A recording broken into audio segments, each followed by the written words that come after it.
पुणी बर्षिब अदिनिया वर्षा मुंडरे हाथ देलेनी चाषी। बंगोपसागर सृष्टि होईची आउ एक लघुचाप। यार प्रभाव में आज राज्य में पुणी वर्षा होवार संभावना रही अछि।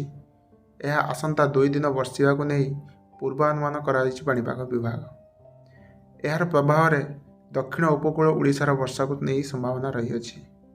तो कौन रही संपूर्ण अपडेट चलते फ्रेंड्स वीडियो रे जानि नबा, किंतु ता पूर्व चैनल को जदि सब्सक्राइब करना सब्सक्राइब कर दियंतु एवं पाखरे थिबा बेल आइकन को मते दबाई दियंतु।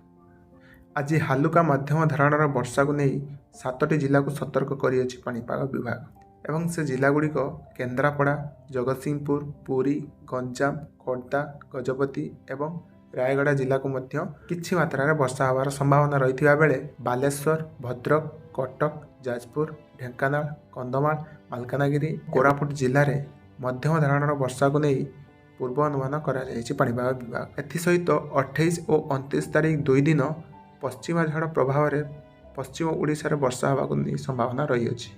तो आपण माने केउं जिलार बासिंदा कमेंट माध्यम निश्चित जणाइबे।